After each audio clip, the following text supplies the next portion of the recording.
চেয়ারে বসে নামাজ পড়লে নামাজ হবে কিনা, এই কোশ্চেনটার উত্তর পেতে অবশ্যই হুজুরের কাছে শুনেন।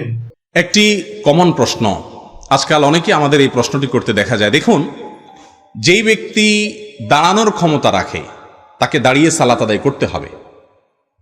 দাঁড়ানোর ক্ষমতা রাখে তিনি বসে বসে যদি সালাত আদায় করেন সালাত হবে না।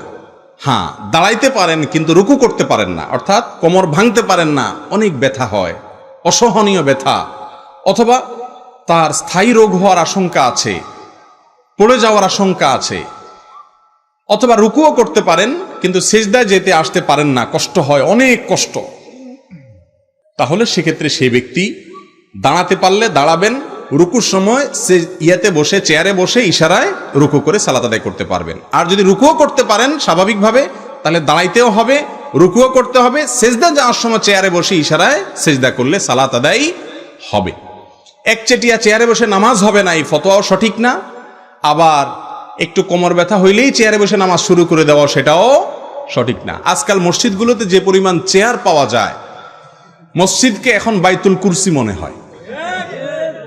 বাইতুল কুরসি মানে বুঝেন তো, চেয়ারের ঘর মনে হয়, যে কোনো চেয়ারের শোরুম টুম, এক প্রান্ত ধরে শুধু প্লাস্টিকের চেয়ার আর চেয়ার, মানে চেয়ারের দোকানে আসছে কিনা সন্দেহ দেখা দেয়।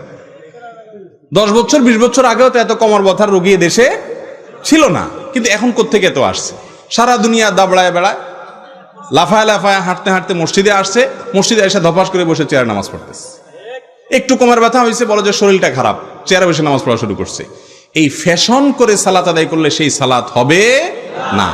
হ্যাঁ, আপনি রুকু করতে পারেন না, সিজদা করতে পারেন না, অসহনীয় ব্যথা যন্ত্রণা, অথবা এরকম যদি আপনি করতে থাকেন, একজন দিনদার এবং অভিজ্ঞ ডাক্তার, দুই যোগ্যতা থাকতে হবে ডাক্তারের মধ্যে। যে ডাক্তার নামাজ কালামের গুরুত্ব বুঝেন এবং ডাক্তারও ভালো, তিনি যদি বলেন যে না, আপনি এভাবে নিয়মিত রুকু সিজদা করলে আপনার স্থায়ী রোগ হতে পারে, তখন আপনি বসে রুকু সিজদা করতে পারবেন। যে ব্যক্তি দাঁড়ানোরও ক্ষমতা রাখে না, তিনি বসে বসে হাত বেঁধে সালাত আদায় করতে পারবেন। ফাত্তাকুল্লাহ মাস্তাতা'তুম, আল্লাহ বলেছেন তোমাদের যতটুকু সাধ্যে কুলায় ততটুকু আল্লাহকে ভয় করো। অতএব আপনার সাধ্য যেখানে শেষ হয়ে যাবে, তারপরে বিকল্প আপনি নিতে পারবেন ইনশাআল্লাহ। এরকম ইসলামিক ভিডিও পেতে অবশ্যই চ্যানেলটি সাবস্ক্রাইব করে পাশে থাকবেন। ভালো থাকুন, সুস্থ থাকুন। আসসালামু আলাইকুম।